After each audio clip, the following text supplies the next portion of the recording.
Entrando. Ok, já estamos ao vivo. Vamos aguardar o pessoal entrar, né? Sim.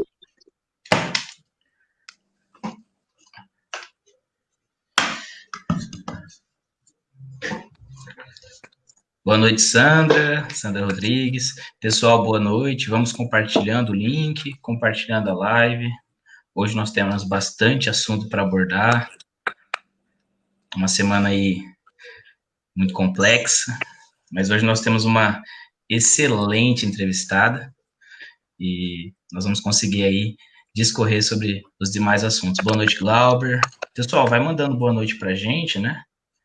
E compartilhando a live, não esqueça, não se esqueça de curtir e compartilhar a live. Ó, o estúdio Hurners está mandando um abraço, doutora Miriam. Oh, um abraço para vocês. Pessoal, bom, meu nome é Danilo, eu faço mais esse papel de mediador aqui nas entrevistas e nós estamos hoje com mais uma entrevista do MS Conservador. A Isabela já está para entrar, né? Ela pediu um tempinho para entrar, hoje com o Rafael Tavares, do Movimento em Direito CG, e com a Miriam Ximenes, a advogada que está na luta aí dos movimentos de rua e também é favorável ao voto impresso e pela contagem pública de votos. Hoje é dia 28 de maio, e você está no MS Conservador. Aproveita para curtir a página, para compartilhar essa live, levar para mais pessoas o que é o conservadorismo, que nós temos uma página, um jornal conservador em Mato Grosso do Sul. E se você puder, entre no nosso Apoia-se, faça a sua contribuição, é importante. O MS Conservador é um jornal de Mato Grosso do Sul que não utiliza dinheiro público, não utiliza dinheiro de partidos políticos e nem de políticos. Ou seja, nós sobrevivemos dos voluntários. E isso é muito bom, porque nos dá um orgulho de estar com vocês aqui, sem qualquer fins lucrativos ou fins políticos. Dona Miriam, boa noite. Pode começar aí informando quem é a Miriam Ximenes e qual que é a luta da dona Miriam Ximenes. Bem, boa noite a vocês. Obrigada pela oportunidade de conversarmos e expor um pouco da luta que vem desde 2013. Em 13 de junho de 2013, nós saímos às ruas com o pessoal da esquerda, com todo mundo meio desnorteado naquela época. Eu não tinha ideia do que estava entrando, mas sabia que algo precisava ser feito a partir daquela data. Nunca foi só pelos 20 centavos, né? Que fique bem claro, mas a partir daquele momento, a minha família em peso começou a descobrir que era possível ser politicamente atuante. Foi, assim, simplesmente nos caiu na alma a atuação e a necessidade dela. Cada dia nós víamos que estávamos dormindo demais e que era necessário acordar para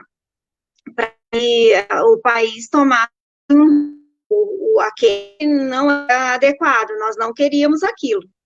Então, foi dali que nós começamos, e partimos para os movimentos de rua, encontramos muita gente insatisfeita, a partir de 2014, e aí, daí para diante, acho que as pessoas conhecem os movimentos de rua de Campo Grande, foram bem impactantes, nós chegamos a levar 100 mil pessoas para as ruas, e havia uma insatisfação enorme das pessoas, só faltava encontrar essa insatisfação, não tinha veículo. A partir dos de rua, esses veículos apareceram com mais qualidade, com uma destinação e uma objetividade melhor, né? Excelente. Rafael Tavares, também do movimento Em Direita MS, né, Rafael? O movimento cresceu. Boa noite, doutora Miriam, obrigado pela participação, boa noite, Danilo, boa noite aí aos nossos amigos que já estão assistindo a live, já tem mais de 40 pessoas aí acompanhando, Exatamente, o movimento Em Direita MS cresceu, né? A gente começou, na verdade eu comecei sozinho, o Em Direita CG era eu, né? E aí a gente aos poucos foi aí ganhando corpo, as pessoas foram acompanhando o trabalho, foram gostando dessa ação, e a doutora Miriam, que eu conheci aí nas ruas mesmo, ela que é uma das, vamos dizer assim, é umas que começaram, né, essa ação nas ruas, já vem aí na luta há muito mais tempo que a gente, e tem um trabalho sensacional, todo mundo conhece ela aí, pessoal que vai para a rua fortalecer o Bolsonaro, a lutar pelos nossos direitos, e a doutora Miriam é uma referência aí. E assim, né, essa semana que está sendo bem emblemática, né, em relação principalmente aos ataques às nossas liberdades individuais, a doutora vem acompanhando essa questão de perto também. O presidente Bolsonaro, que hoje fez uma declaração, né, dizendo que acabou, que não dá mais para continuar dessa forma, aonde o STF a todo momento tenta, né, acabar aí com os nossos direitos, com as nossas liberdades, principalmente a liberdade de expressão. E a gente vê que, assim, né, existe 2 pesos e 2 medidas. A questão principalmente das fake news, eu vou até perguntar para a doutora o que ela acha a respeito disso. Essa questão das fake news é bem relativo, né? Quando é uma crítica deles para o Bolsonaro, aí é visto como liberdade de expressão. E quando o cidadão comum critica o Congresso e a atuação do STF, é visto como fake news. Na realidade, o que a gente percebe aí é que eles não estão conseguindo lidar bem com as críticas, né? E a única forma deles reagirem a isso, como eles não conseguem, no embate, ganhar através dos argumentos, eles estão tentando aí acabar com a nossa liberdade, principalmente nas redes sociais, colocar medo na população, né? Eu queria saber o que a doutora pensa sobre isso. Eles dizem uma coisa e fazem outra. Eles, nos discursos, ontem eu assisti a live na OAB Nacional, e os ministros vieram e parecia um de nós falando a respeito de liberdade de expressão, liberdade de opinião. Quando você vê o que eles fazem, não tem nada a ver, é contrário, é um pensamento, dizem algo e fazem exatamente o contrário. A mesma coisa acontece com a questão da fake news. Eles dizem, chamam de fake news, provavelmente o que eles fazem, porque nós sabemos de onde partimos, nós fomos às ruas, nós mesmos fizemos o caminho sem ajuda da esquerda, que era dominante e é ainda dominante. Vencemos o silêncio que nos foi imposto pela universidade e é imposto ainda pela mídia, vencemos no braço todas as dificuldades para aparecer, e agora que estamos com alguma voz, e vocês são um canal que oferecem essa ferramenta importante para que as pessoas vejam, para que as pessoas saibam o que está acontecendo, para verem que não estão sozinhas, verem que os seus pensamentos não são isolados, pelo contrário, a votação do Bolsonaro mostrou o quanto nós somos uma multidão, o quanto o nosso pensamento não é isolado, não é uma minoria o pensamento, só que na hora de aparecer, somos, sim, obstaculizados pelo sistema hegemônico que a esquerda conseguiu implantar ao longo de 30, 40 anos, né?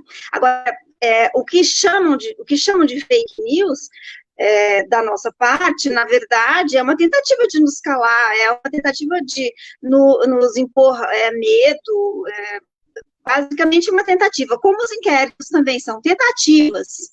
Nós existimos em qualidade e quantidade absurda, mas uns poucos que têm uma voz forte ousam ou pretendem nos calar, né? É só uma tentativa de nos calar. Exatamente, doutora. E a gente percebe isso até mesmo nas falas, né, do professor Olavo, de outras pessoas que estiveram à frente desse movimento de levar o conservadorismo trazer o conservadorismo para o Brasil de maneira mais ativa, né? Ele fala que nós não temos uma base. Essa base do conservadorismo está sendo criada agora. Nós criamos, né, um caminho reverso. Nós elegemos um presidente e essa base, né, ele não possui hoje o poder pleno, né? Ele não tem como governar, né? Até porque a maioria das pessoas que possuem cargo, são comissionados, né, dentro do órgão executivo, né, do poder executivo, essas pessoas já possuem uma doutrinação de esquerda de quase 30 anos aí de domínio totalmente progressista no país. Hoje também, doutora, nós temos a Isabela Melissa, diretamente de Três Lagoas, a nossa Isa. Boa noite, Isa. Chegou atrasada? Boa noite, gente. Cheguei atrasada, tudo bem? Nem sobre o que vocês já conversaram, nem sei aqui, porque eu não perguntar de novo. Então, Isa, sobre isso mesmo que eu vou falar agora.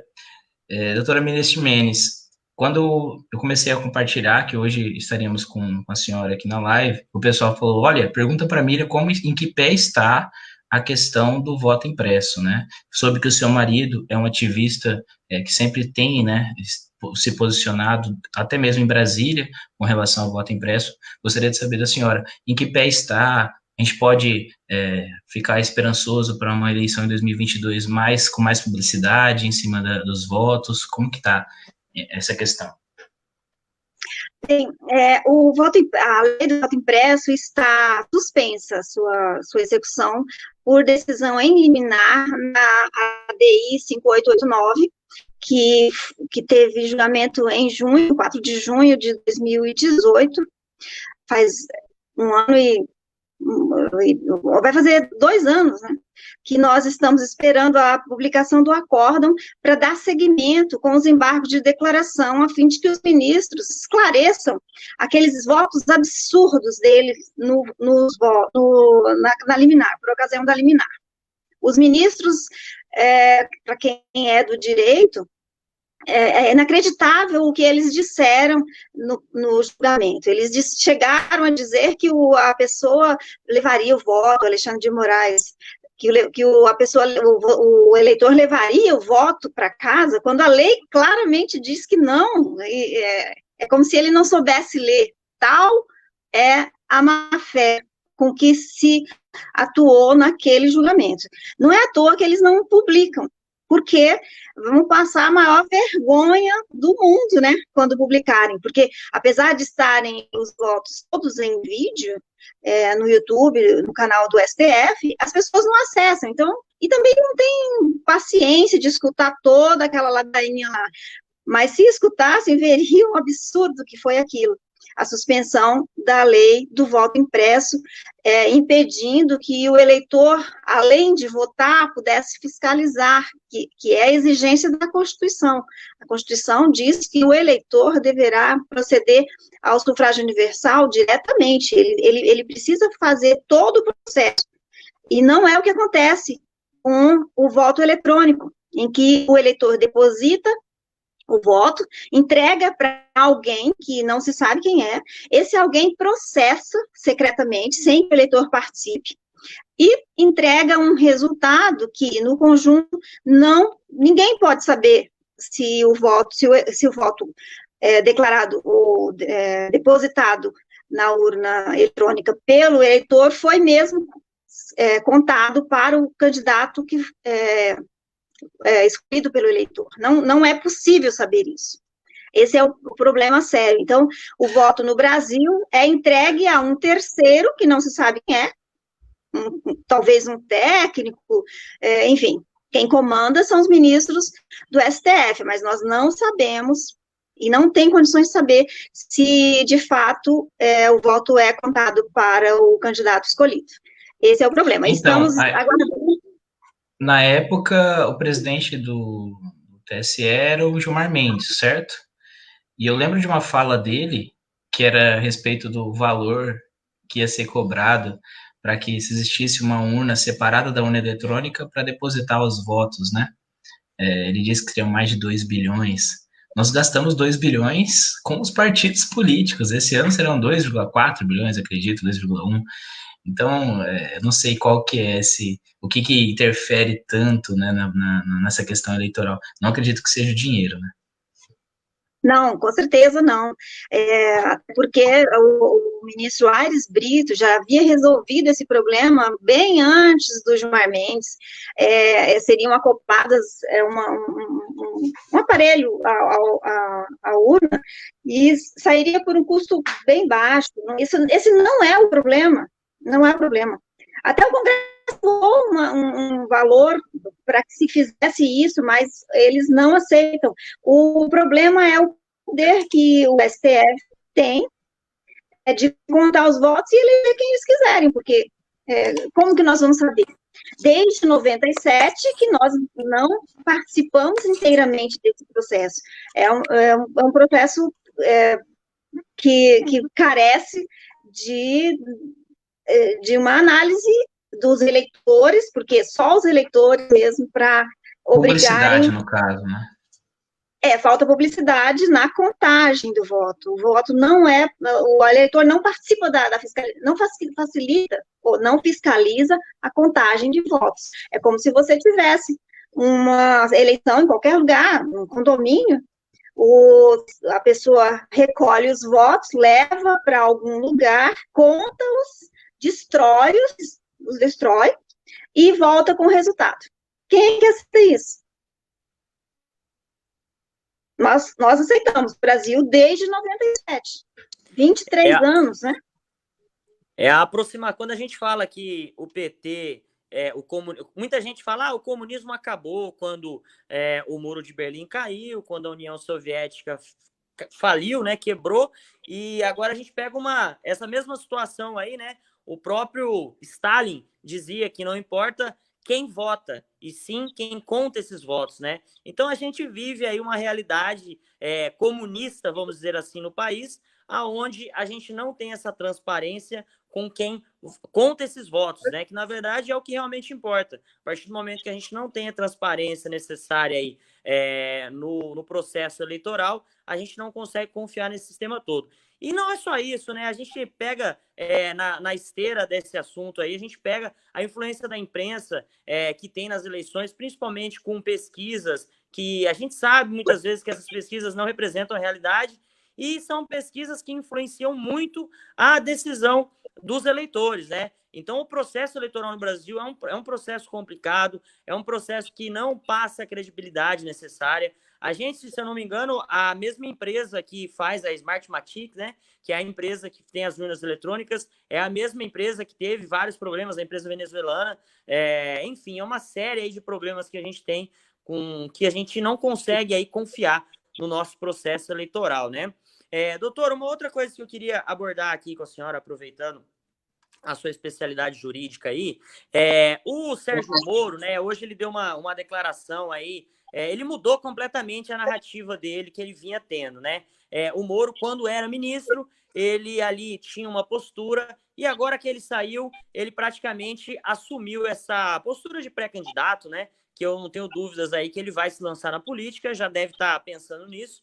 E hoje ele fez um tweet, né? Reforçando, endossando, né, a postura do STF e em relação às fake news, né? O Moro, que era foi um excelente juiz, né? Foi, acho que talvez o maior juiz que a gente já teve no combate à corrupção, teve uma atuação no Ministério que vinha tendo um bom resultado e agora tem uma postura que eu acho até de mau caratismo, mudando completamente sua narrativa. O que você achou? Você que é do meio jurídico, o que você achou dessa mudança de comportamento do Sérgio Moro? Você ainda vê ele como um ícone? Você ainda vê ele como uma pessoa, um herói, como era visto por muitas pessoas? O que ele fez como juiz está feito, muito bem feito. Eu aplaudo ainda como o juiz que realizou tudo que os outros juízes não fizeram, né? Mesmo que alguém diga, é obrigação trabalhar dessa maneira, bem, assim, e conseguir, com inteligência, colocar todos aqueles políticos na cadeia, mas eu ainda, comparativamente aos outros, ele foi melhor, então, continua o mérito dele nisso. Eu ainda teço louvores à atuação dele como juiz. Agora, como ministro, nós não entendíamos porque ele ficava tão quieto diante das agressões que as pessoas sofriam nas ruas, dos prefeitos, por ações dos prefeitos e governadores, não dava para entender aquilo. E também a insistência em manutenção do cargo na Polícia Federal. Aí depois, quando ele se manifestou naquele fatídico dia, eu fiquei decepcionada, triste, enfim, foi um balde de água fria, né? Porque apesar dele não vir tão bem como ministro, mas ainda ele tinha toda a carga boa, né, que ele trouxe como juiz. Quando depois ele apresentou no Jornal Nacional aqueles prints, aí pronto, não dava para sustentar a mesma ideia, alguma coisa mudou, ou nós não estávamos enxergando, de fato, quem era a figura do ministro Moro, então, né? A minha conclusão foi essa, ele não se mostrou digno do cargo, digno da confiança que foi depositada nele. Parece que foi isso, né? Não soube lidar com a fama, não sabe lidar, e, enfim, não posso dizer quanto a intenções, porque ainda é cedo para se dizer, mas ele não soube valorizar a nossa confiança nele, né? Não só do presidente, mas a nossa. Sim.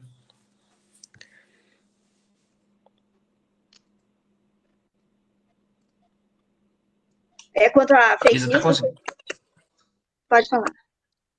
Tô vendo se a Isa tá conseguindo me ouvir. Tá conseguindo me ouvir, Isa? Tô. Se o som não tava ligado. Dela que tá travando um pouco, mas o seu eu tô. Ah, tranquilo. Sim, doutora, pode continuar a respeito das fake news. Sim. O STF, ele tem atribuições de instaurar inquérito e dirigir o inquérito. Mas nessa fase de inquérito, ele não atua como juiz, atua como delegado, atua como um administrador da investigação. Só que ele tem, nessa condição, misturado os papéis. Ele parece que se coloca como juiz, e nós entendemos que ele está com o juiz, mas não é juiz nesse momento, ele é administrador. Tal como o TSE, quando da contagem de votos, não é o judiciário que está ali, é o administrador, é uma função diferente. Então, o STF, nesse momento, nesses inquéritos, ele é um administrador da busca, da investigação. Isso é permitido a ele fazer em caso de crimes cometidos no STF mesmo, e relacionados a pessoas que têm foro privilegiado. Mas, como eles não dizem o que é exatamente que eles estão investigando, eles só chamam de fake news, mas não dizem o que é, então nós ficamos, a nação inteira desconfia da Suprema Corte. Eles estão destruindo a Corte Suprema no Brasil, esses ministros, porque fazem a população desconfiar. Esse para mim, é o problema principal. Nós estamos, todo mundo hoje desconfia deles, desconfia do STF, por conta de um serviço que não está bem explicado. Tudo se resume a não explicar, né? Eles não querem mostrar como fazem a contagem de votos e não querem também dizer o que é que estão fazendo nesse inquérito. Quem são os acusados? Quais são os fatos? Nesse último mandado que o Alan dos Santos divulgou, apresenta as razões como sendo a fala da Joyce e do Alexandre Frota. Mas não diz o que é, não especifica. Falta publicidade, falta um esclarecimento por parte deles. Eles não parece que eles não consideram o povo, enfim, parece que nós somos uns retardados mentais, o que é isso? Enquanto, agora, a nossa participação, há uma necessidade de que eles venham a público e digam exatamente o que está acontecendo, fatos, e não apenas retóricas, porque na live de ontem, eles trouxeram, assim, um país das maravilhas, todo mundo tem direito à opinião, à publicidade garantida, a Constituição está sendo cumprida, enfim, palavras, palavras, palavras vazias. Nenhum Na live fato. de ontem, na live de ontem também, do STF, estava presente a OAB e a Associação da Imprensa. Acho que é a Associação da Imprensa, né? E em nenhum momento eles defenderam jornalistas que tiveram suas casas invadidas, seu local de trabalho invadido e o seu material apreendido, né? O Terça Livre teve o seu material todo apreendido, desde celulares, notebooks, né? Câmeras. Então, o que eu vejo nesse momento, né? Nós só temos, nós mesmos, só temos as nossas defesas, né? A direita possui somente a sua defesa. Eu imagino se isso ocorresse com algum parlamentar de esquerda, se isso ocorresse com alguma imprensa da esquerda. Imagina se alguém invade a Carta Capital para pegar os celulares dos jornalistas que escrevem para a Carta Capital. O que a OAB faria? O que o senhor Santa Cruz faria? Qual seria a nota de repúdio que as televisões, né, tanto a imprensa nacional quanto as redes de comunicação fariam, né? Os repúdios apresentados. Então, nós vimos assim, somente a direita se colocou contra esse inquérito inconstitucional. Essa é a verdade. Somente os blogs de direitas, os manifestantes, os ativistas, né, e os políticos de direita. Nós estamos sozinhos, doutora. Sim, mas o bom é que nós existimos agora e podemos, e temos voz, tá certo que ainda é muito limitado, é pouco, é muito pouco para a quantidade que nós somos e que representamos, para o pensamento das pessoas que representamos, mas já tudo de como começou, na época em que nós começamos a atuar, não tinha nem livros, eu não sabia onde buscar o pensamento, como é que eu penso? Eu não sei, eu só não penso daquele jeito, mas como? Não sei. Foram 7 anos buscando saber o que eu penso. É absurdo isso, não? Universidade não mostra, escolas não mostram. Agora eu estou fazendo pedagogia e estou vendo como os professores são ensinados só com a esquerda. É basicamente assim. Existem as teorias conservadoras que são más, em outras palavras, ou até com essas. Aí vem as teorias a respeito da educação, as teorias liberais e as teorias progressistas. Nem se fala das teorias conservadoras. Então, não era à toa que eu não sabia qual era o meu pensamento. Ele não estava explícito, não foi explícito, não é explícito na universidade, os professores não sabem, e eu tampouco sabia. Agora aqui, estudando muito tempo, porque depois de uma certa idade também você demora mais, então eu estou estudando muito, muito, me aposentei só para atuar nas lides de direita conservadoras e estudar, para entender qual é o meu pensamento, entender qual é a saída que nós temos, entender qual é a possibilidade de que essa massa tenha algum sucesso em face da hegemonia da esquerda.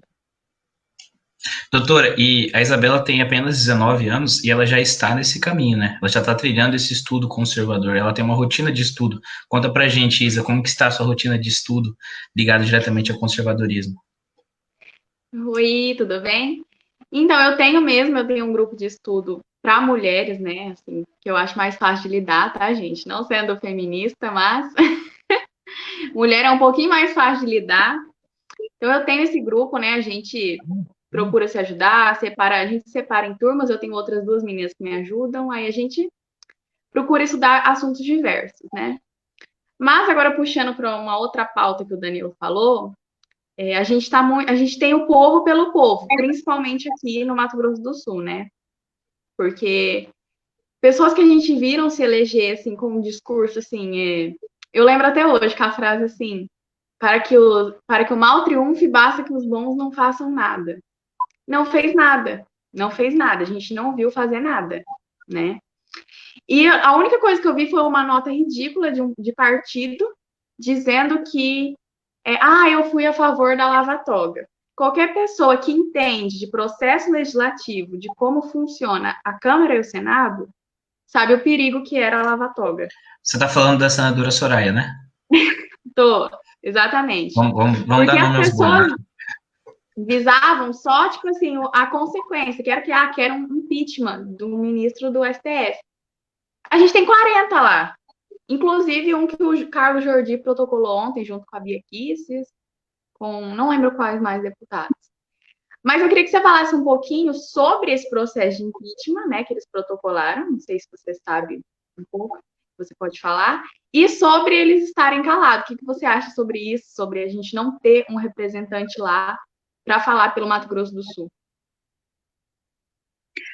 Eu fiz um trabalho na Câmara e no Senado por conta do voto impresso, mas também pela minha entidade corporativa. Fiquei muitos dias no Congresso, tanto no Senado como na Câmara, e me parece que há interesses demais, né? Parece que os nossos interesses nas nossas pautas conservadoras são, assim, a última coisa de uma fila gigante que tem lá. Então, você encontra os deputados, os parlamentares nos corredores ou nos seus gabinetes, eles parecem que estão atordoados o tempo inteiro, não conseguem pensar naquilo que você apresenta. E as nossas pautas são complicadinhas, precisa um pouquinho de cérebro, uma atenção, não é fácil, porque nós queremos a realidade, e essa realidade ela é complexa. Nós não trabalhamos com uma utopia simples de lidar. Nós não queremos comandar um futuro de determinado jeito. Nós queremos considerar a realidade. Então, para esses deputados, para esses senadores, enfim, os parlamentares, que já estão tão cheios de tantas outras pautas, você chegar com uma complexa, eles morrem de preguiça e não fazem. Eles se recusam a trabalhar, e porque nós somos exigentes também naquilo que a gente quer, não é de qualquer jeito, é bem complicado o processo legislativo para nós. Então, o que nós precisamos fazer? Eleger gente que esteja estudando já há tempo, que seja de fato conservador, que tenham a base conservadora, a fim de que consiga pensar essa complexidade nossa. Não é simples chegar assim, não ao aborto e pronto, não é só isso. Não, exige inúmeros estudos, inúmeras análises, as complexidades todas, isso aí. Então, os deputados, os parlamentares, e também dos cargos do executivo, precisam ser gente que estejam realmente na linha de estudos do conservadorismo, a fim de que nos representem mesmo. É claro que nós vamos tentar com esses que estão aí, é o que tem, e é da nossa índole fazer isso, trabalhar com o que tem. Você tem algo que não está muito bom, vamos lá consertar uma coisa aqui, uma coisa ali, e vamos seguindo. A gente não para por isso, não para com dificuldades. É outra característica nossa, nós vamos em frente e trabalhamos com o que temos. Então, com relação aos parlamentares, é isso. Agora, com relação ao impeachment, então, a Bia Kicis apresentou, junto com o Jordi e outros, mais um pedido de impeachment. Que eu consegui, ela mesma falou na live ontem, e eu concordo com ela, que nós vamos tentando todos esses remédios, que, no caso, quase todos chamamos de impeachment, mas tem outras vias que nós estamos tentando. No STM, estamos tentando, por vias judiciais espalhadas pelo Brasil, tem vários remédios jurídicos que vão conseguir um espaço assim que o povo se conscientizar daquilo que ele quer e agir com uma força interior, uma força de alma. Nós estamos precisando que as pessoas se conscientizem do problema que elas têm e ajam com força, com necessidade de ação. Nós precisamos ter alma no negócio. Então, uma força conjunta. Esses parlamentares e outras pessoas do povo, outros advogados, enfim, outras instituições, nós temos várias associações que estão trabalhando nisso, entram com os pedidos, vão entrando, vão ingressando. E uma hora, quando o povo colaborar de forma significativa, com alma, com força, nós vamos conseguir o que nós queremos, que é limpar o judiciário, especialmente o STF, né? Não é fácil. Não é fácil. Não é fácil essa... desculpa, quer falar, Melissa? Não, eu ia só comentar uma coisa, que o Ítalo falou hoje ainda, ele falou que, na verdade, o que está acontecendo, o pessoal está acordando porque a gente está saindo de uma ditadura, a gente não está entrando, a gente está acordando para ver que a gente vivia numa ditadura. E a gente está acordando aos poucos. Só isso que eu ia comentar. Eu tô sem áudio. Danilo. Rafael, a Isa comentou que nós vivemos em uma ditadura durante todo esse tempo, onde o PT e o PSDB dividiram o poder, e que agora nós estamos saindo dela, né? Só um comentário dela. Pode fazer sua pergunta, Rafael. Perfeito. Então, eu queria só pegar um gancho no que a doutora falou. O Olavo de Carvalho, ele fala que a direita não estava pronta para chegar ao poder, né? Que a gente ainda precisava aí de 10, 15, 20 anos de preparo, né? Principalmente de preparo intelectual, para sim assumir alguns postos na política, né? Mas, como você bem disse, e como a Melissa complementou aí, a gente vinha numa situação que não é possível esperar, né? A gente vinha numa situação aí que não havia formas da gente esperar 10, 15 anos, senão a gente ia virar uma Venezuela, a gente provavelmente ia se tornar uma coisa que a gente não teria como voltar mais, né?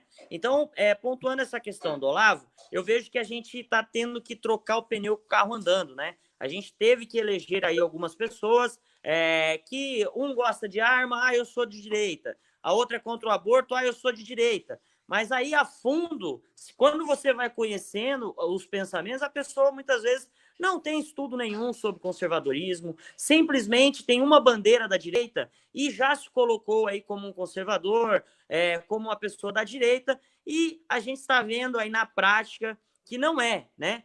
Eu estou vendo a atuação da senadora Soraya, assim, isso me revolta completamente em relação às afrontas das liberdades individuais que vem ocorrendo, principalmente aqui do prefeito Marquinhos Trade. Quando a gente foi para a rua para protestar, ele tentou na justiça fazer busca e apreensão de celulares, tentou na justiça proibir a carreata, depois ele conseguiu, fez blitz para multar as pessoas que estavam indo para a rua, e assim, a gente não vê nenhuma postura desses parlamentares que foram eleitos pela direita em defesa da liberdade individual, que é um ponto fundamental do conservadorismo. Quer dizer, eu não sei se eles não sabem isso, ou se o posto que eles estão ocupando ali é muito confortável a ponto deles não querer entrar mais nessa bola dividida e defender o povo, né? Então, assim, é uma coisa que incomoda muito a direita aqui de Campo Grande, Mato Grosso do Sul, principalmente nós que levantamos essa bandeira do conservadorismo,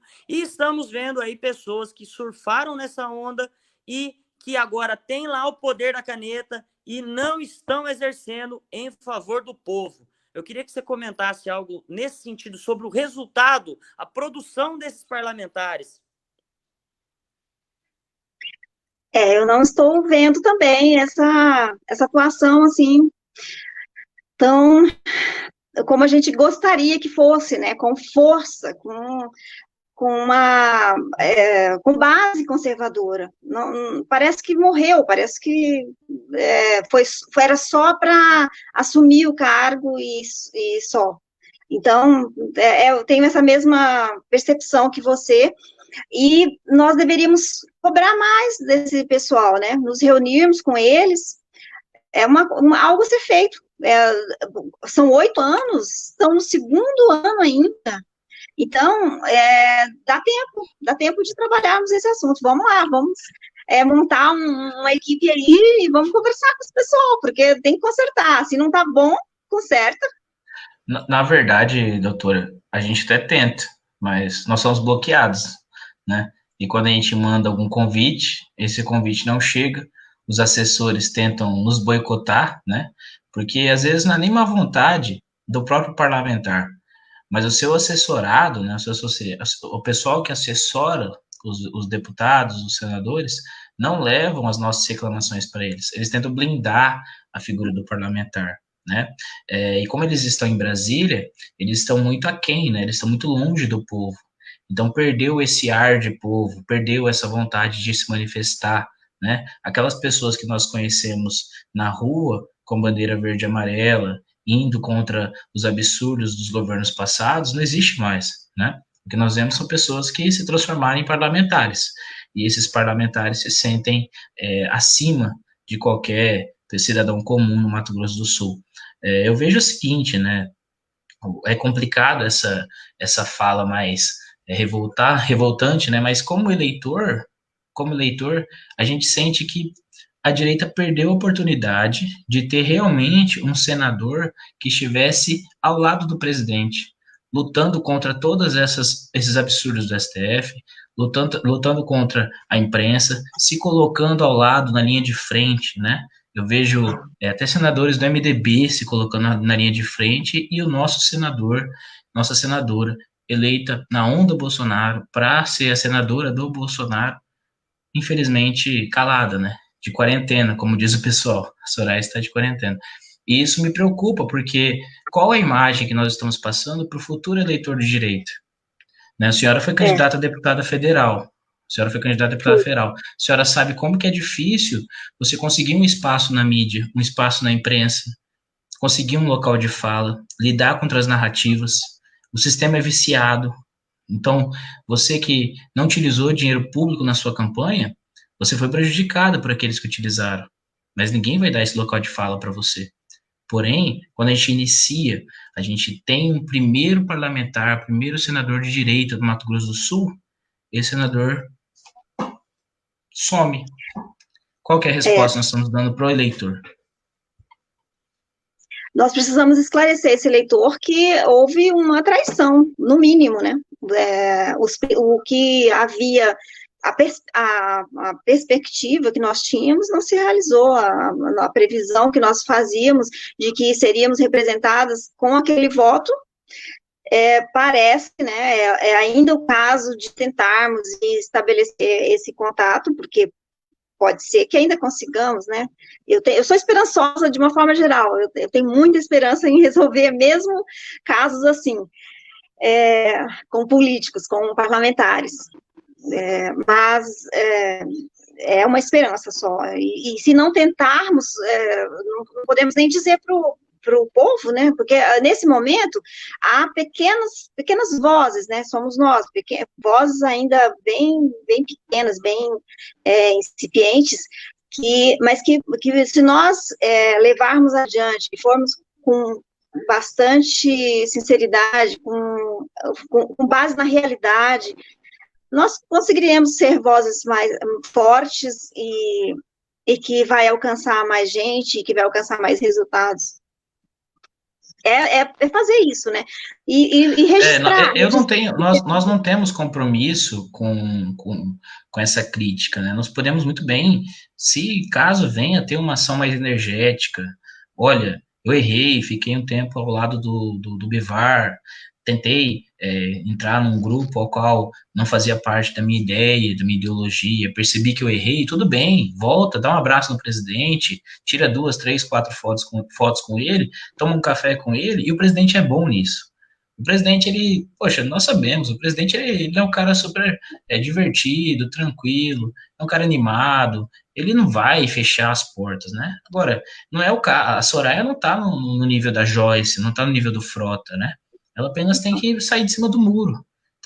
Ela ainda está muito, como posso dizer, fria, né? Ainda não pegou o barco de que é Brasília, do que nós vivemos, da guerra narrativa diária.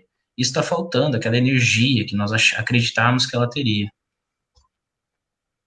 A gente até aproveita para...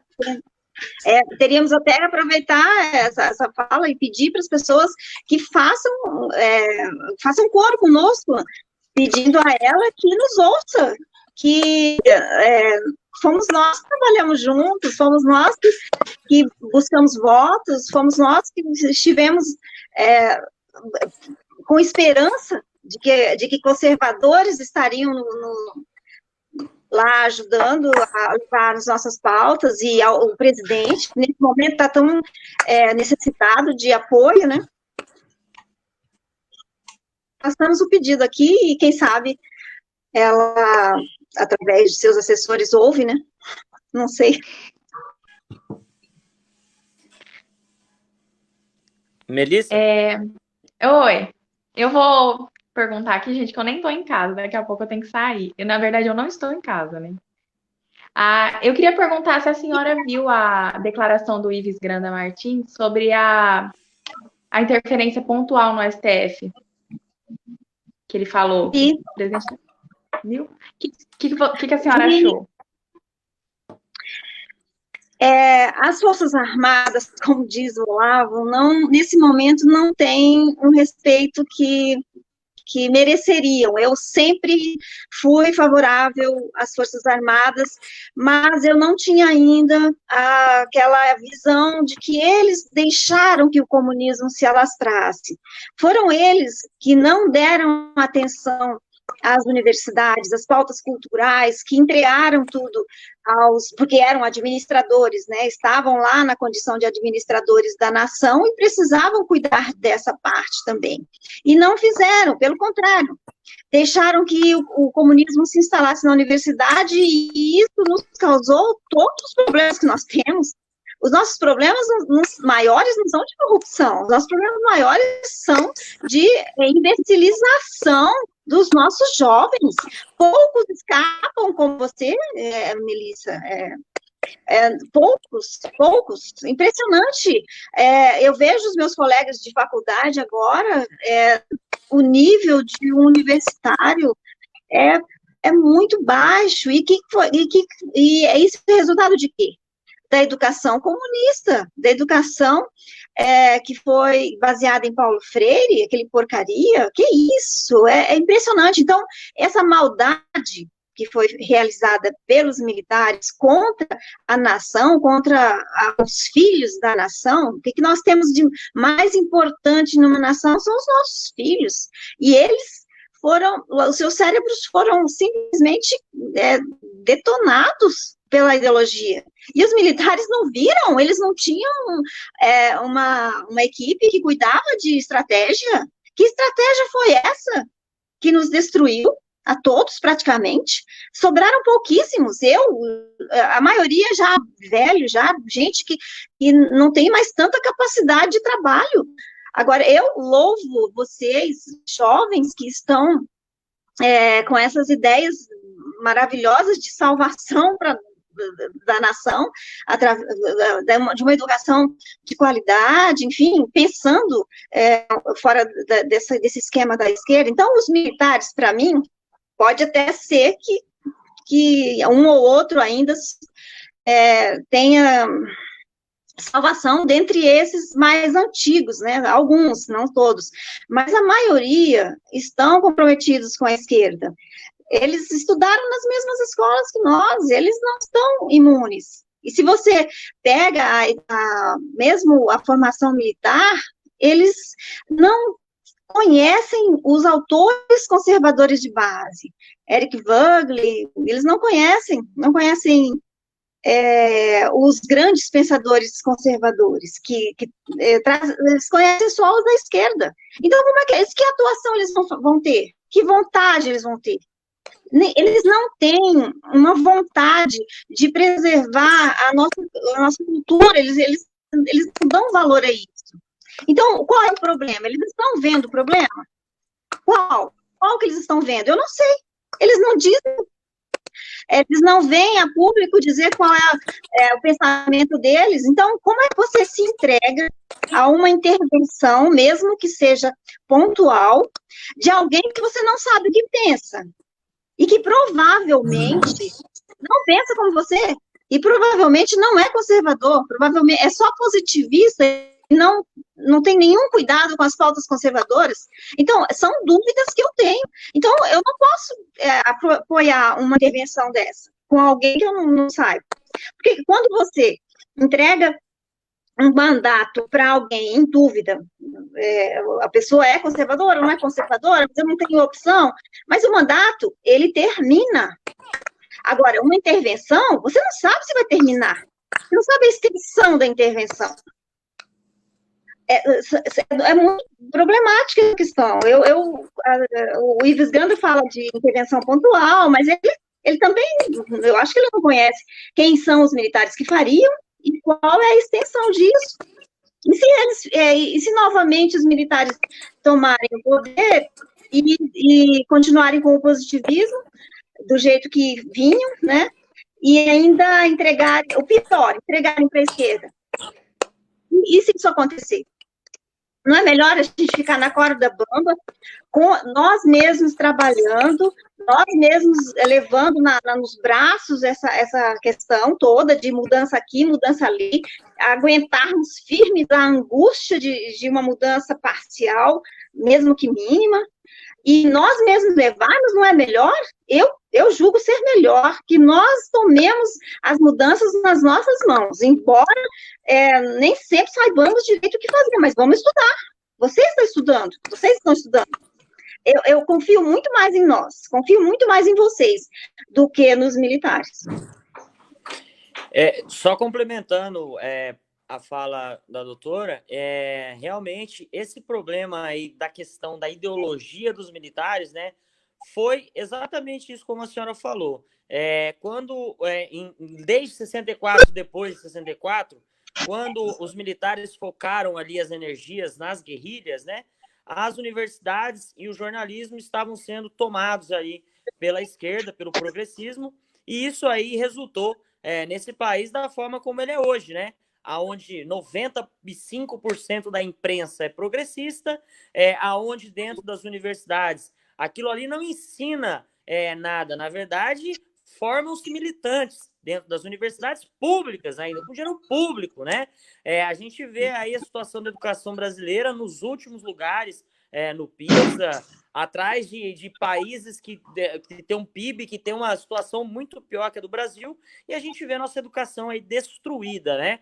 Agora, em relação ao doutor Ives Gandra, eu acho que tem só um detalhe importante de ressaltar, que nessa situação que a gente vive hoje, nós corremos um risco de uma ruptura entre ali, de uma união entre o legislativo e o judiciário e um golpe em cima do Bolsonaro, porque isso não é uma coisa que está descartado, né? Então, eu acho que assim, é importante a gente debater essa questão da intervenção pontual, mais concordando com a doutora em relação à preocupação de quem vai assumir esse poder moderador, que no caso seriam os militares, mas eu vejo assim que a gente tem que ter essa carta disponível, né?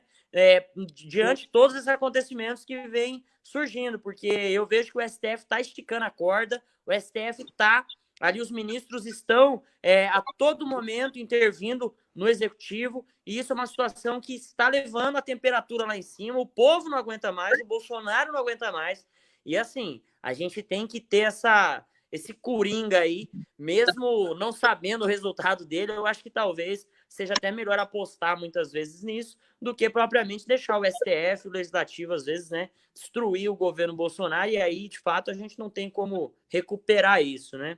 Mas eu entendo o que a doutora falou, nessa preocupação, eu estou de acordo também. Mas nós não estamos deixando, nós não vamos deixar, a ideia é não deixar. É que o povo assuma, né? O povo vá às ruas, o povo proteste, porque o STF tem medo do povo nas ruas, né? O Congresso tem medo do povo nas ruas. A minha maior preocupação com relação ao que o doutrinador Ives Gandra disse é relacionado à imprensa, né? Nós não temos hoje o poder da narrativa. nós não temos a abertura e abrangência da imprensa. Então, qualquer ato hoje, nós vimos isso de maneira até clara, de manhã, de tarde e à noite, né? Quando o Bolsonaro tem uma fala mais grossa, uma fala mais retirada do contexto, ele é um ditador, né? E quando o STF, através de um inquérito inconstitucional, entra na casa das pessoas e retira delas o seu objeto de trabalho, o STF está correto, está buscando acabar com as fake news. Então, qual que é o problema hoje? Como que nós sairíamos disso, né? Hoje nós não temos as universidades, nós não temos a imprensa nacional, nós não temos militância para combater as notícias que serão vinculadas. Então, qualquer ato hoje que envolva o exército, pessoal, foi utilizado pela esquerda durante os últimos 28 anos, né? Que desde quando a imprensa nacional passou a ser realmente progressista, de que os militares não foram eficazes em acabar com esse progressismo todo na imprensa, nós vivemos uma época que o militar é ruim, o militar é de direita, a direita é ruim, e logo você ser de direita, você é mau, você é ditador, você é uma pessoa retrógrada, né? Então, nós temos que tomar muito cuidado em qualquer ação que o presidente Bolsonaro, junto às Forças Armadas, irão tomar agora, mesmo que embasada em leis, porque a repercussão nacional, a repercussão internacional pode fazer com que um governo que é legítimo, um governo que tem a força do povo, o apoio popular, possa vir a ser o governo que a esquerda vai chamar de nazista, fascista, né? E como que nós vamos combater essa imprensa? Como nós vamos combater esse poder que eles possuem da narrativa, né? Como que nós sairíamos disso? Então, tudo isso também... Imprensa se combate com a imprensa. Por isso que o MS conservador está aqui. Então, e você que está aí na tela do seu celular assistindo, ajude o MS Conservador. Vá até o nosso perfil, entre no nosso perfil, seja um voluntário do MS Conservador. Nós temos inúmeras formas de você apoiar a gente ali. Pode me procurar o Rafael, procurar a Isa. E, doutora, continua. Então, a questão da imprensa é a seguinte: nós temos muito mais, a imprensa conservadora, tem muito mais audiência, e audiência qualificada, do que a imprensa normal, é certo que eles têm um volume grande, mas as pessoas olham e não dão crédito mais para eles. A mentira deles já está a olhos vistos. Eu tenho um depoimento de uma pessoa que me contou que alguns indígenas chegaram na casa deles, indígenas de aldeia mesmo, que moram na aldeia, chegaram na casa dessa pessoa e disseram assim: eu vim aqui porque eu não aguento mais as mentiras da Globo. São pessoas que, a princípio, eu poderia dizer assim: estão acreditando. Não estão mais. Eles não têm esse poder mais, não. Nós temos. Agora, por que nós não aparecemos? Porque nós não somos, nós não falamos a mesma coisa que eles. Eles dizem, todas as TVs dizem a mesma coisa, quase as mesmas palavras. Nós não. Nós temos assuntos diversificados. Nós temos pessoas que não se conectam umas com as outras, apenas assistem umas às outras, enfim, nós não temos essa conexão que eles têm. Eles são poucos grupos, uma rede que tem vários jornais, que as pessoas pensam que são diferentes, mas que são da mesma rede, enfim. Eles são poucos e não tem a credibilidade do povo, nós precisamos pensar isso. As universidades também já não têm mais. A qualidade dos professores não é capaz de convencer os alunos. Eu respondo o que eles querem que eu responda lá no questionário. E imagino que, como eu, tenha vários nas provas, enfim, nas atividades. Eu respondo porque eu quero me qualificar para aquela profissão. Mas eles já não têm credibilidade, enquanto que nós temos credibilidade porque nós conversamos o que está na alma das pessoas, do brasileiro. Então, eu tenho muita esperança, só que eu vejo também a necessidade de que sejamos mais pessoas, de que sejamos mais fortes na atuação, que estudemos mais, mas há esperança. A verdade está conosco e a verdade vence.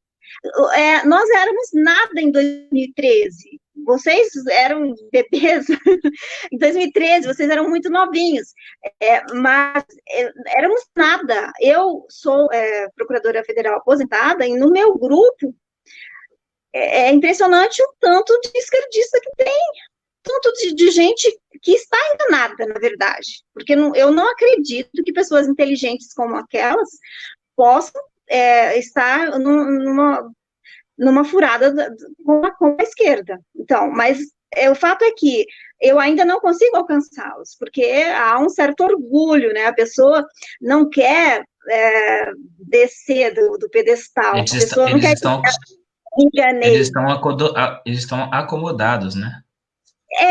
Exatamente, estão acomodados. E não querem reconhecer que se enganou. Eu reconheço.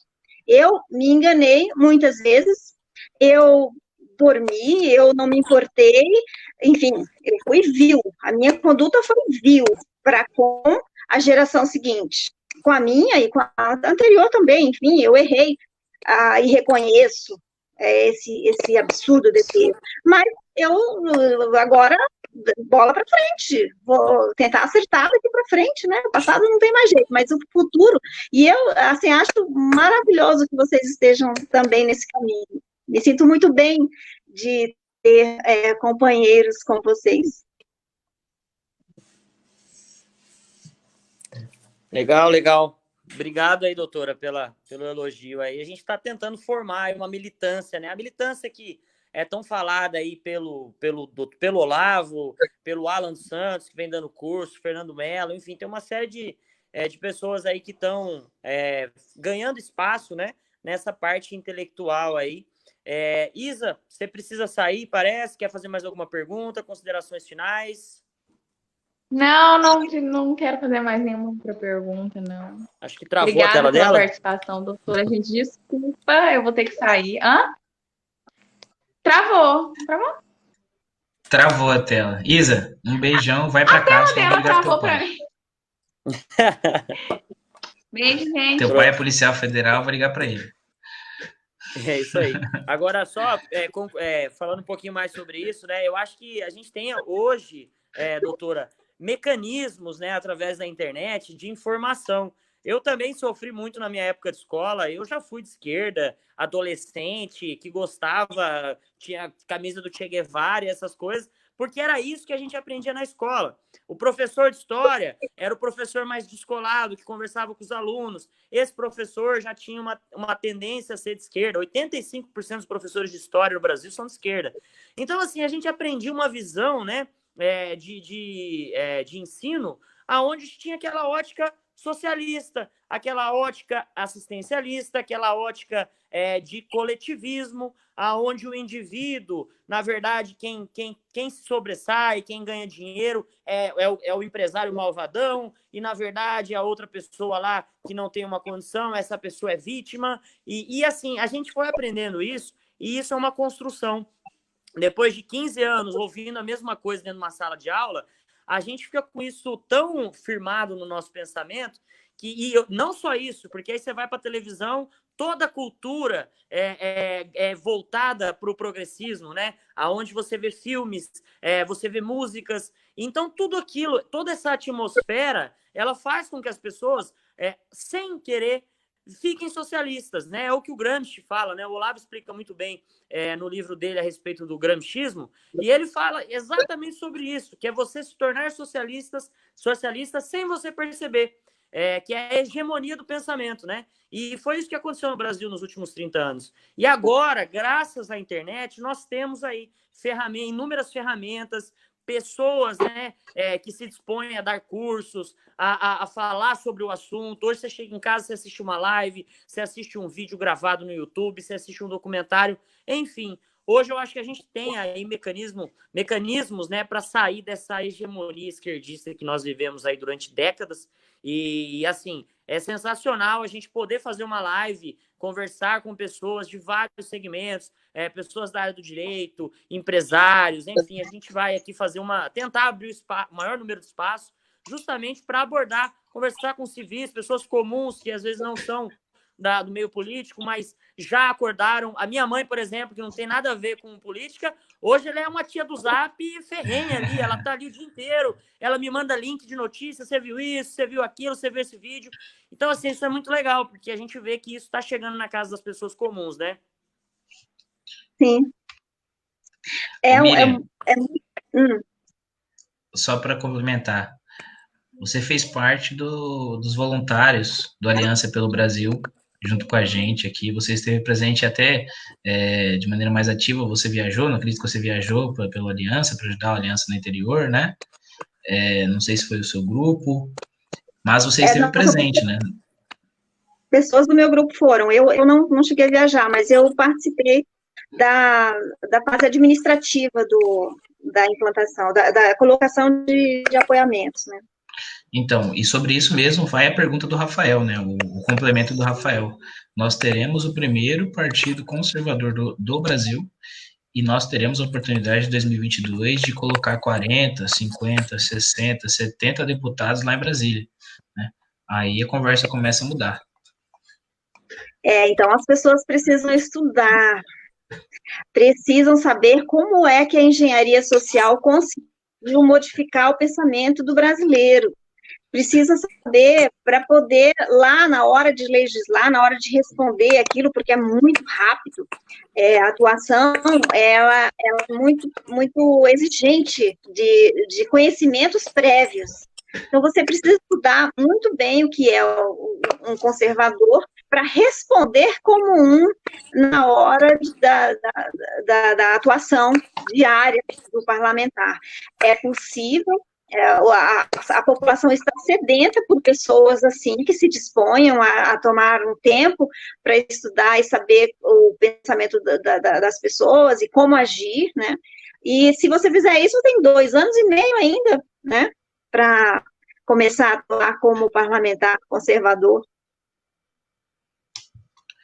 E o Olavo fala de um tempo eu assisti as últimas entrevistas do Olavo, ele está falando de um tempo de 4 a 7 anos, para você conseguir construir uma ideia do que é primeiro o comunismo, para depois você saber como você se portar com relação a ele e onde você atuar, né?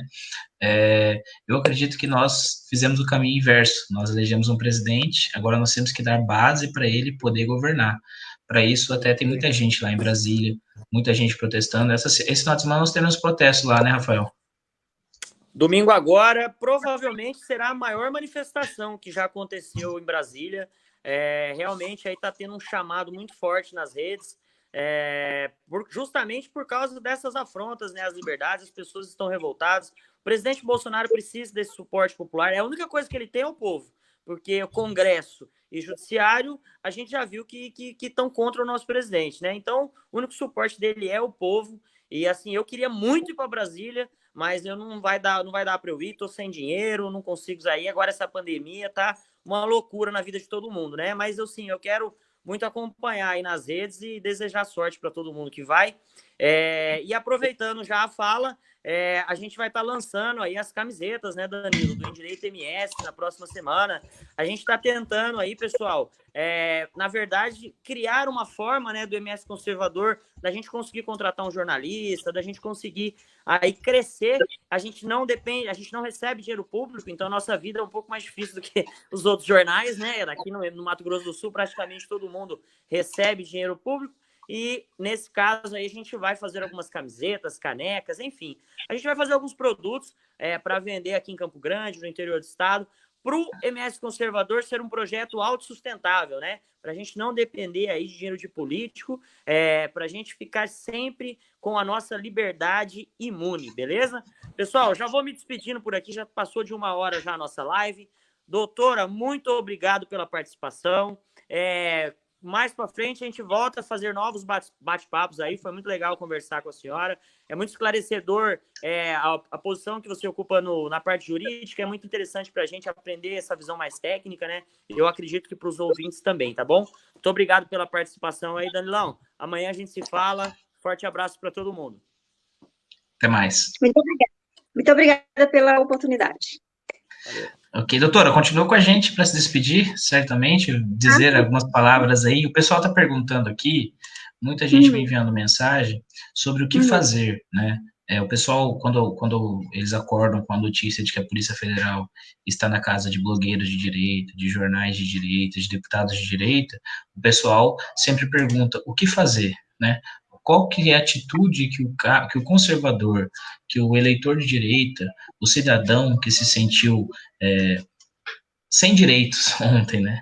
Se sentiu amordaçado. O que ele pode fazer? Sim, quando houver uma violação assim direta à pessoa, vocês podem procurar, pode me procurar no Facebook, pode procurar no Instagram, através das redes e até através dos grupos, que nós fazemos defesa de pessoas gratuitamente pela associação nossa. Temos vários advogados que atuam em defesa da pauta conservadora. E isso inclui pessoas que estão sofrendo algum tipo de ameaça ou mesmo agressão, especialmente dos poderes, né? Porque é comum, parece, nesse momento. Então, há essa possibilidade, advogados que podem defender e são pessoas capazes de fazê-lo.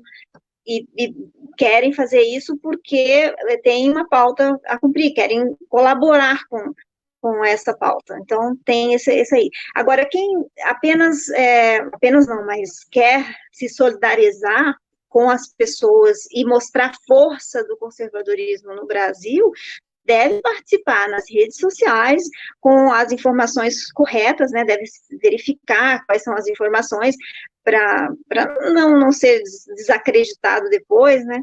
Volta e meia a gente tem um problema ou outro de passar a imagem ou notícias que não são verdadeiras, mas é só conferir e se isso acontecer é só voltar atrás. Mas levar as notícias para as outras pessoas, porque os seus amigos acreditam em você, confiam em você.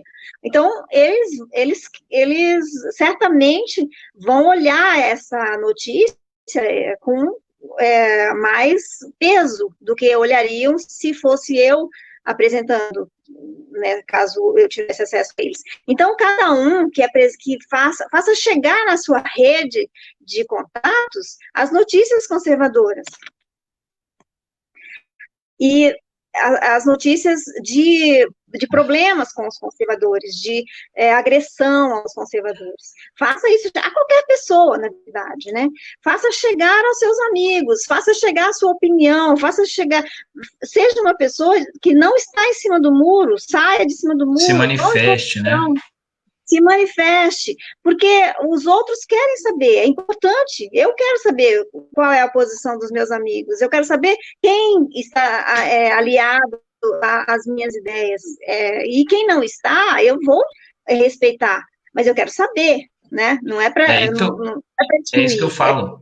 Esse que eu falo para meus amigos, né? O conservador é aquele cara que vai no churrasquinho, toma uma cerveja, come alguma carne e conversa sobre política, né? Ele fala a opinião pessoal dele, né? Ele explica o que é o conservadorismo, ele até remete ao lado espiritual, ele fala da fé judaico-cristã. Não é um cara que fica em cima do muro, eu vou ficar atrás da internet ali apenas digitando o que eu penso. Não, você tem que sair, você tem que mostrar para a sociedade que a realidade do ser conservador, ela está acima do nosso ego, acima do, eu estudo para mim. Não, poxa, se você quer mudar algo, o seu estudo tem que ser para melhorar algo, né? Você tem que transmitir os seus pensamentos, transmitirem as suas ideias, né? Por isso que nós fizemos o MS Conservador e cada pessoa que está acompanhando agora pode estar aqui conversando com a gente, né? Sendo entrevistada. Hoje foi a doutora Miriam, porque a doutora Miriam sempre esteve na briga aí, né, com relação ao voto impresso, com relação à criação da Aliança pelo Brasil, já foi candidata a deputada federal, então ela já tem um pouquinho de experiência, mas qualquer um pode estar no nosso lugar aqui, né, doutora? E a direita precisa disso, que as pessoas evoluam ao ponto de saber que elas têm que entrar na política, que elas devem se manifestar, que elas devem ser ativistas, né, que elas devem brigar por aquilo que elas acreditam, e só assim nós iremos mudar a política. E para combater as más ideias, você precisa ter boas ideias, né? Não matar a má ideia como se fosse algo em si prejudicial. Não, a pluralidade é importante. nós precisamos aparecer para que as pessoas vejam que há outro mundo. Eu tive uma colega que só conhecia a esquerda, os pais eram professores universitários, e elas se espantavam com as nossas ideias. Ela achava assim aquilo, mas como que existe isso? E era uma pessoa que já fazia mestrado, ela fazia mestrado, e não conhecia as nossas ideias. Ela queria ouvir a respeito de nós e achava aquilo como se fôssemos, assim, sei lá, um macaquinho de circo. Homens do mato, né? Homens do mato. Impressionante, mas se nós isso é falta. Pode continuar. E colocarmos as nossas ideias, as pessoas verão que elas fazem muito mais sentido. Modéstia à parte. O Scruton fala que nós somos chatos, mas nós estamos certos. Isso é verdade. Se você tem um conservador na sua casa, você sabe, ele é chato, ele sempre está com a verdade na ponta da língua, ele tem o conhecimento daquilo que ele vai falar, mas ele está certo. Então, quando você se transforma, né, quando você começa a conhecer, quando você começa a ter um embasamento maior, você começa a ver a política brasileira, primeiro que você tem nojo, né? Você começa a ter nojo, você começa a ver o que é um globalismo, um establishment midiático, quando você vê quem são as forças que estão nos colocando nessa situação atual, você tem nojo. Primeira coisa que você tem, né? Dificilmente você vai acompanhar isso e falar, você tem nojo, você começa a querer se colocar contra aquilo. Só que para você se colocar contra aquilo, você tem que ter embasamento. O esquerdista hoje é aquele cara que estuda 10, 20, 30 anos para impor a ideologia dele. Ele aguarda, ele espera, né? O Olavo fala que eles possuem uma paciência que nós não temos, porque nós sabemos a verdade, então nós queremos agir. Eles não, eles têm a paciência, eles sabem que para dominar cada lado, cada sistema, eles têm que possuir um pessoal, têm que possuir os meios para tal, né? E isso até é tática leniana, né? É o dominar aos poucos, né? E construindo aos poucos as ideias marxistas, granchistas, né? Doutora, vamos encerrar a live, já temos 1h16, só para dizer que é um prazer o MS Conservador ter a senhora aqui. Sempre que possível, venha nos esclarecer as questões jurídicas relacionadas principalmente aos desmandos do STF, que eu não acredito que seja o primeiro, já está em pauta aí a retirada do WhatsApp em conversas, em notícias pelo WhatsApp, então tudo isso eu vi hoje. Isso tudo pode ser pauta em umas possíveis conversas futuras, né? Muito obrigado pela participação. O MS Conservador, doutora, ele sempre tenta trazer pessoas que possuem algo a mais, né, para complementar. Então, a senhora pode deixar aí a sua palavra final, o que a senhora acredita que o nosso telespectador tem que saber e tem que ficar de olho? Participar, ir atrás e participar, assim, não ter vergonha de não saber uma coisa ou outra, não ficar com orgulho de ter errado, participar e abrir a boca, tanto pessoalmente, que é muito importante para os amigos, como pelas redes, com responsabilidade, e nós já conseguimos bastante, já estivemos muito pior, em pior situação, então, com esperança, a gente consegue. Muito obrigada. Muito obrigada, senhora, doutora, até mais. Pessoal, tivemos agora, então, uma entrevista com a doutora Miriam Gimenez, e o MS Conservador tem novidades, né, e sobre essas novidades eu gostaria de conversar com vocês. Nós estamos vendendo camisas do Em Direito MS, né, com slogans conservadores, slogans relacionados à fala do presidente, à fala do Weintraub. Então, seria interessante para vocês ajudarem a página, ajudarem o crescimento da página, estarem comprando as camisas, tá? As camisas vocês podem adquirir tanto comigo, quanto com o Rafael, com a Isa, com o pessoal que faz parte do MS Conservador, vocês já conhecem, né, quem são as pessoas que estão à frente. Então, só mandar uma mensagem para a gente, mandar uma mensagem no MS Conservador, mandar uma mensagem no Em Direito MS, e vem fazer parte com a gente. Nós também temos o Apoia-se, apoia-se.ms Conservador. É interessante que você faça você contribua, né, com o MS Conservador, até para que a gente consiga ter as nossas notícias diárias, né? Nossas lives já são semanais, são de segundas e quinta-feiras.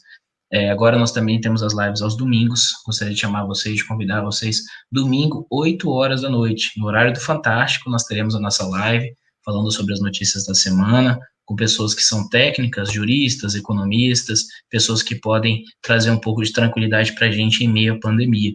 Então é isso, pessoal. Gostaria que vocês compartilhassem a live, curtissem, se inscrevam no nosso canal do YouTube, tá? O MS Conservador tem um canal no YouTube, e se você puder, vá até o Apoia-se, contribua com a gente, faça uma doação, é importante, nosso trabalho é 100% voluntário, então gostaria da ajuda de todos vocês. Muito obrigado a todo mundo que esteve presente, a Ana, o Rogério, o Elton, o Adriano, pessoal, a auxiliadora que está sempre com a gente, o doutor Antônio, seu Antônio, sempre com a gente, o Cleonis, pessoal, vocês sempre estão com a gente aqui, é uma honra, uma satisfação enorme para a gente poder estar transmitindo essas lives para vocês semanalmente. Contribuam com o MS Conservador. Uma boa noite e um bom resto de semana a todos nós.